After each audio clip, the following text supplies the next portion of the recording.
Many times in human life, there is the tendency to be concerned for different problems, different worries, different trials and tribulations. You know, life is never so sweet that nothing goes wrong. So, though a person may have their particular agenda of what will happen in their life and how it will happen, it may be that the Prakriti does not allow for those particular desires because they do not fit in her grander scheme. So there are bound to be times in human life when one's desires are thwarted and one feels frustrated, despondent, angry, unhappy,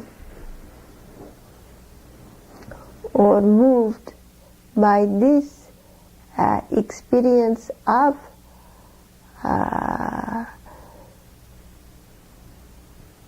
clash between one's personal desire and what is provided.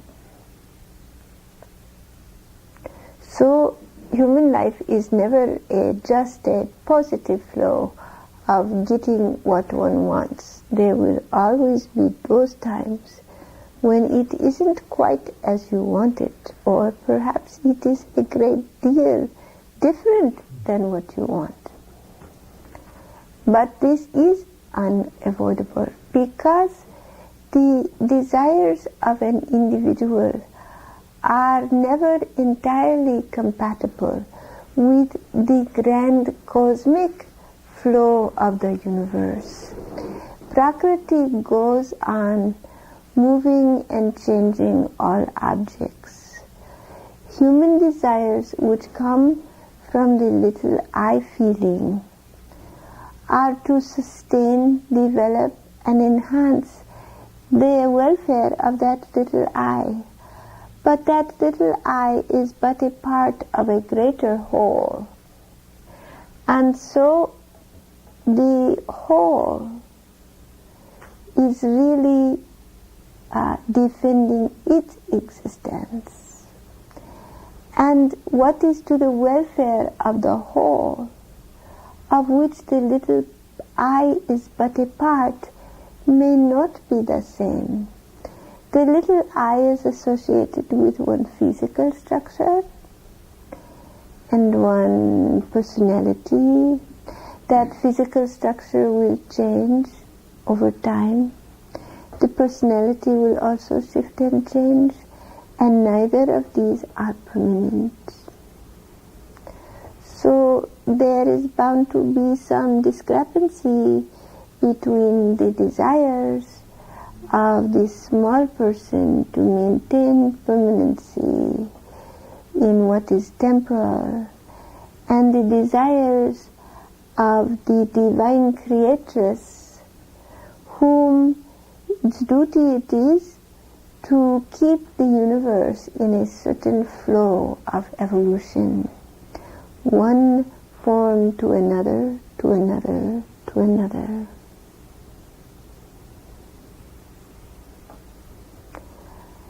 Now, what is the solution in human life to these frustrations that arise due to one's individual desires being thwarted, whether they are large or small? How to cope with this in a good way, in a way that makes the life more harmonious and doesn't bring a great deal of struggle and upset into the life. If you are simply so passive, you will accept whatever comes and goes, you don't care about anything, then what happens? Where is your ideological stance? Where is your feeling for the cardinal human values? where is your universal outlook? You will accept just anything. So one doesn't want to be just completely devoid of any sort of base in one's life, completely floating here and there. This is no solution, is it? But yet to remain grasping to achieve the fulfillment of one's attachments is bound to lead to disappointment. So one wants neither to be just passive and weak-minded, willing to be pushed here and there, nor does one want to be rigidly attached to the outcomes of one's actions. Rather, it is best if one assumes a certain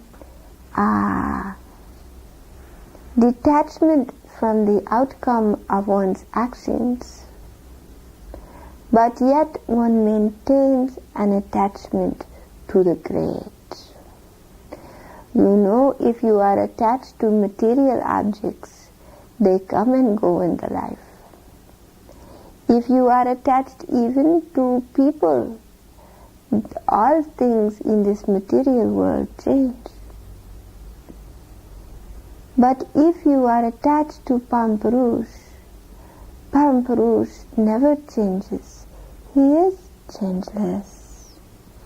He will always be with you. He is the one who is unbound. And He is changeless. So the love of Param Purush cannot be confined. It cannot be lost. To attach yourself to that which is enduring is very wise in human life. For that attachment will not breed you suffering over time when it changes. And if one attaches oneself to Param Purush in a very deep way, so that one's vision becomes deep and insightful, one realizes that it is not that one must avoid the love in one's life of others, but only that one must see the truth behind the veil. In the one whom you love, see your Lord always. See that that which you love in that person is the eternal, unchanging, divine self. It is the Purusha, the conscious, awakened self, shining in the eyes of another. And so one's heart goes up, and one feels the connection, the freedom from the bondages of separation. And in that, the little eye finds the delight of love. And in that love, one feels, one transcends one's littleness. But to whom is that love directed? That which is so beautiful, so charming, so cared for in another. Is it not the radiance of the divine?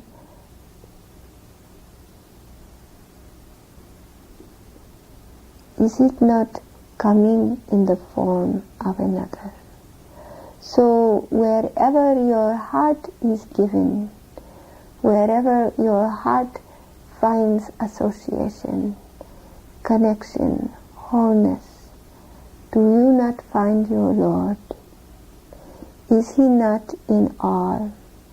Is there anywhere He does not abide? But your boundaries of isolation get dissolved in the moments of connectedness, association, and love. Recognize Him always around you, in all people, in all circumstances, and then you will be in the world but not of it.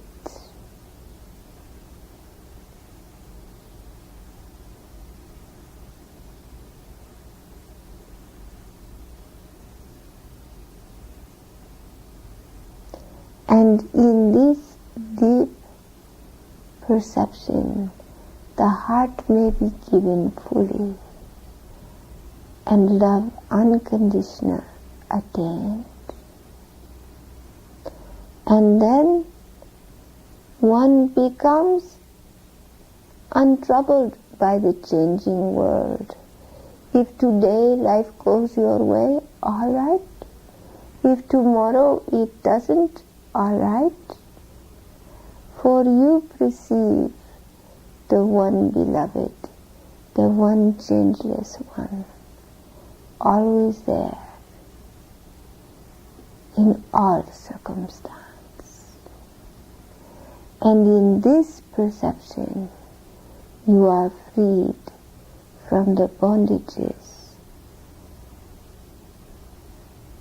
of good and evil, of right and wrong, of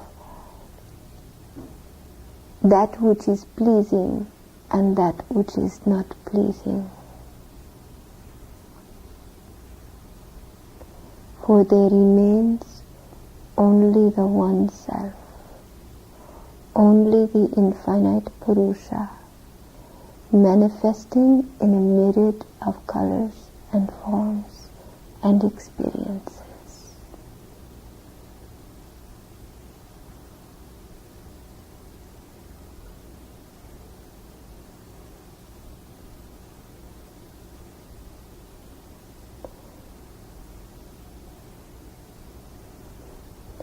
There is nothing to run after. There is no place to run.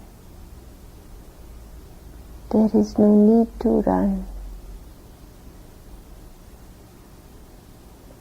That which is within you.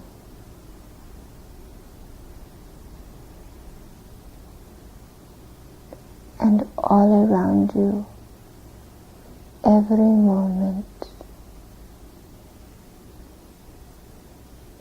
Only you must remove the veil of ignorance from your eyes to perceive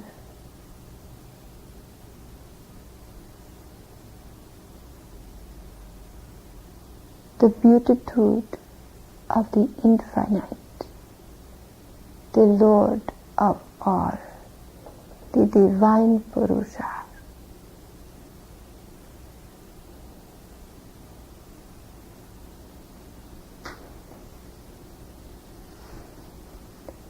Then everything takes a different meaning. So this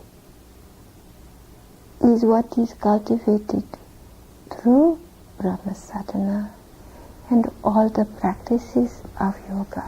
All right?